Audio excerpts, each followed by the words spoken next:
Five, four, three, two, one. Hey, Hotel Tech Insiders, this is Jordan Hollander, and today on the show we have Roy Alpert. Roy is widely known as a branding guru in the hotel industry, where he's credited with starting the luxury hosteling movement in the United States.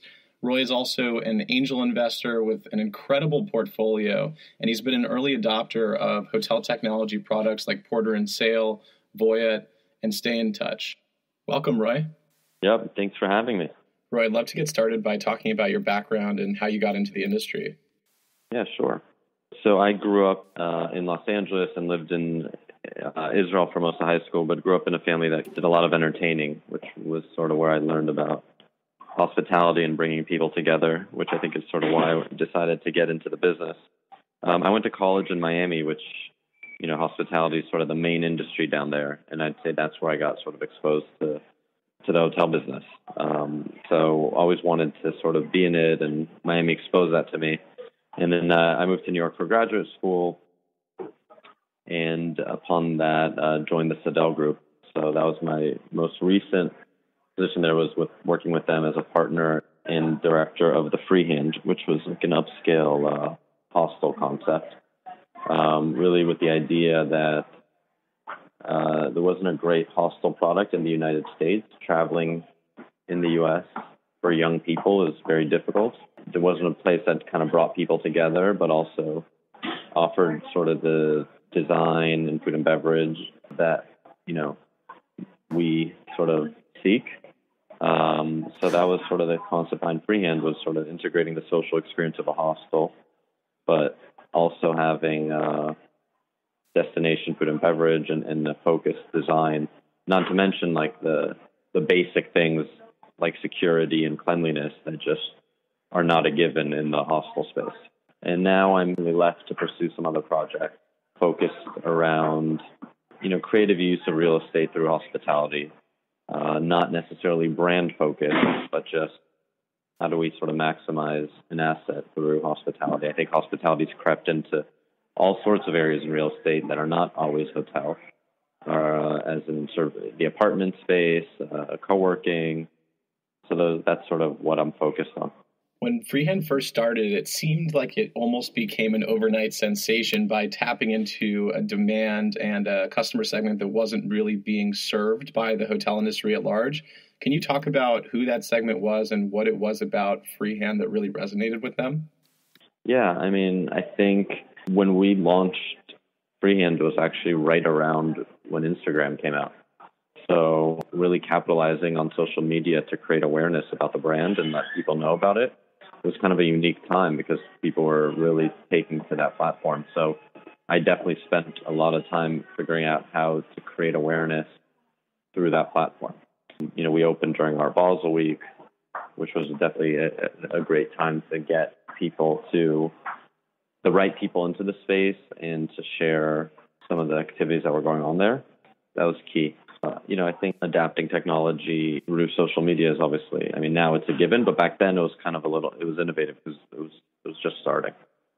Yeah, I think even in a more mature market today, hotels have a difficult time getting engagement on social media. What do you think they're doing wrong? I think a combination of all those things.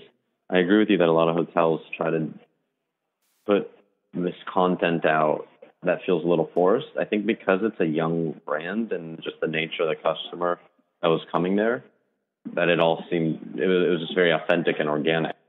We definitely encourage people to promote their experience, but they have to be actually experiencing something great so that they want to share it. So I think the goal is really to give people that great experience and hope they share it, but you can't really force people to do it. And I think when you do that, it's pretty obvious.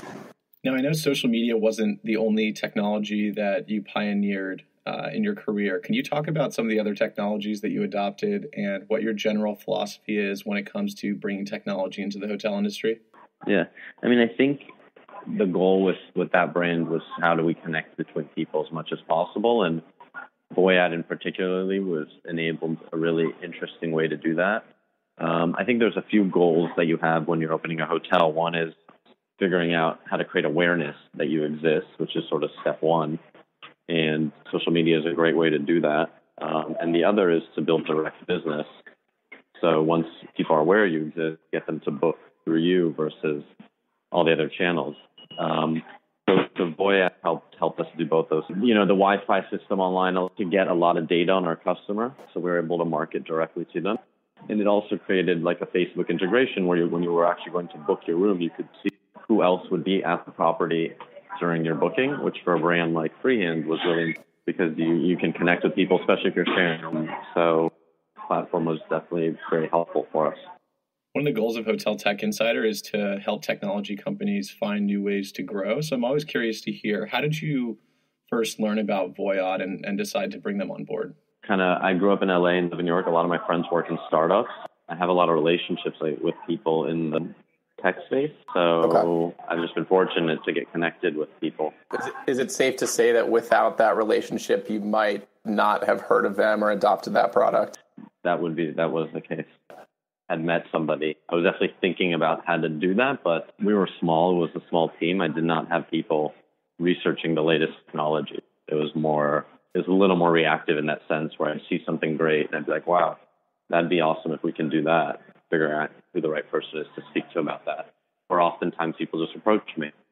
Yeah, and did you think about Voya in terms of an ROI, or was it a general business need that you had that you felt they could satisfy? I'd say the latter. I mean, it's very difficult, I think, still to really nail down the ROI on a lot of these. Order and sale was also a relationship of mine, where, again, there's no real downside to doing it.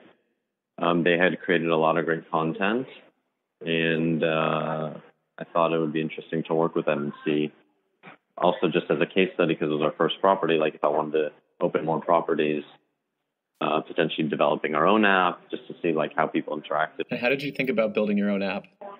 I think when you're launching a brand, if to think about building an app, one, you have to make sure the app can do something that a website can't do. People get very excited about creating an app, but oftentimes you can achieve a lot of what the apps can do with just a really good website. So right. I think that was sort of the key thing there. Yeah, I think unless you have a large corporate loyalty base who's using the app consistently for bookings and point redemptions, it's hard to get that engagement. So taking a quick step back, I know marketing was a major part of your success. Can you talk about your approach to selecting the right partner from a technology and marketing perspective?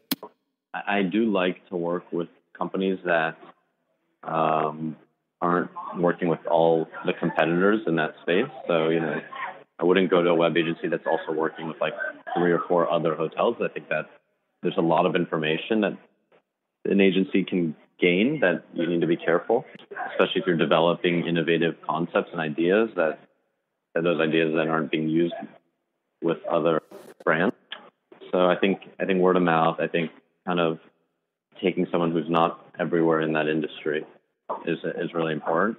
And then somebody that can really execute all of it, really, meaning there's a lot of agencies that will do the design or will do some marketing, but they don't actually oversee the technology side. Like I think it's important to have a one-stop shop where somebody can build the website, design it, update content, and if they also can help with marketing and social media, then that's great. Not all of them do all those things. They end up just being project managers, and you're not really getting to speak directly with the people building your site. Right. And what do you prioritize when you look for a vendor like that? Yeah. Well, one, can they deliver on time what you need? Like, did they actually deliver what you needed? And did they do what they said they were going to do? Depends. Like, were they able to kind of interpret what you wanted? Meaning, I think a lot of these agencies are being hired by really sort of corporate groups that are kind of looking for them to handle all creative. But when you have a brand in mind or something very specific that you're creating, while you do want to get creative feedback, not all agencies just want to sort of execute your vision. They all have their own ideas. So it's really important that you can work with someone that's really willing that will listen to what you actually want. Yeah, that makes a lot of sense. I want to switch gears a little bit here and talk about some of your angel investing. I think it's so fascinating that you're not just a branding expert and an operator, but you've had incredible successes on the investing side. Can you tell us a little bit more about that?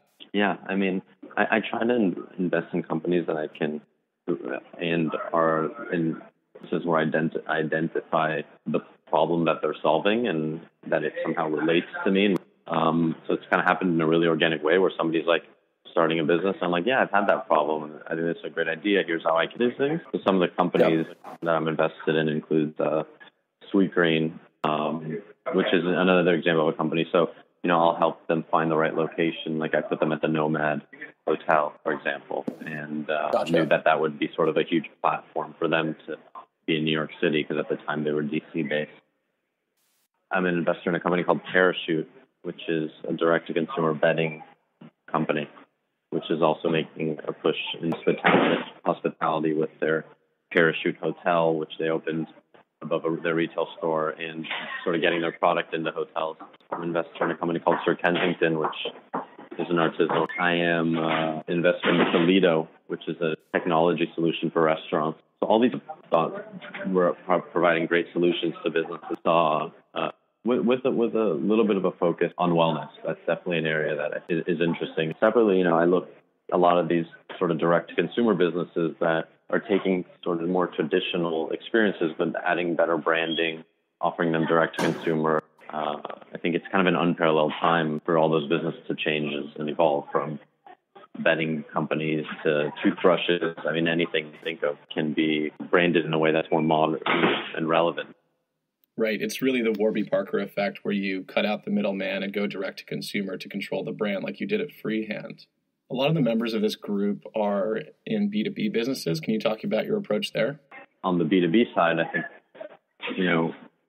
there's a lot of opportunities because it's a little more, the clientele is more loyal and a little less fickle, and it's not dependent upon building a brand, but it's sort of dependent on the entrepreneur being aggressive and knocking on doors. And if he has the right product and the right solution, he'll be successful. Where, the direct-to-consumer business is a little more challenging with sort of conversion and how much you're spending to get customers. Speaking of B2B, are there any problems for guests or hotel operators that you think are yet to be solved by technology? I know you have a bit of a wellness focus on your consumer side of your investments. Is that the same approach for hotels? Yeah, I do. I think sacrificing your routine when you travel seems to be like a given, and it shouldn't be. You should be able to get something healthy to eat, be able to exercise, and be able to, continue with your mindful practice, whatever that is, yoga, meditation, and not have to sacrifice it when you're traveling. And it used to be, okay, I'm going away for a couple of days, like I just won't eat healthy and I just won't work out. But now I think travel, people on the road have their schedule and they can't afford to not be able to do those things. And the gym is generally the last thing a hotel thinks about when they're developing. And it's still a challenge to get something healthy to eat. And, some hotels maybe once a week will have a yoga thing on the roof. But I just think wellness hasn't been thought through enough. And I think there's solutions through technology or through the actual development of a property that can be helpful.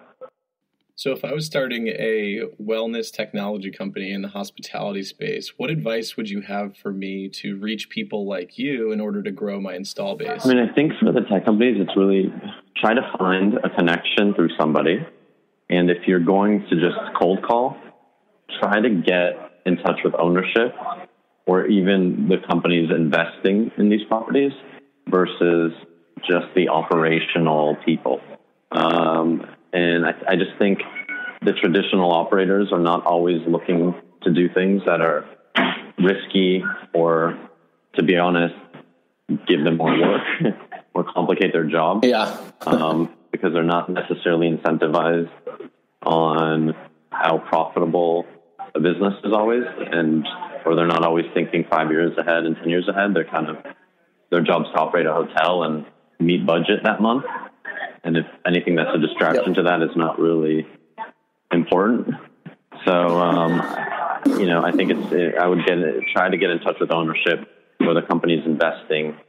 If I got a call from my investor saying, "Hey, I heard about this new technology," I want you to speak to them, hear what they're doing, let us know what you think. I'm way more likely to engage and talk to them. Yeah, it's definitely a tricky problem where you might want a GM to refer upwards or a C-suite type to refer downwards, and identifying the right buyer is always a tricky predicament. So thanks for the insights there. Roy, I know you're really busy, so thank you again for taking the time to chat with us today. It's been really helpful to hear your approach to scaling technology and looking for opportunities within the hotel industry. Look forward to catching up soon. Yeah, sounds good. Thank you for having me.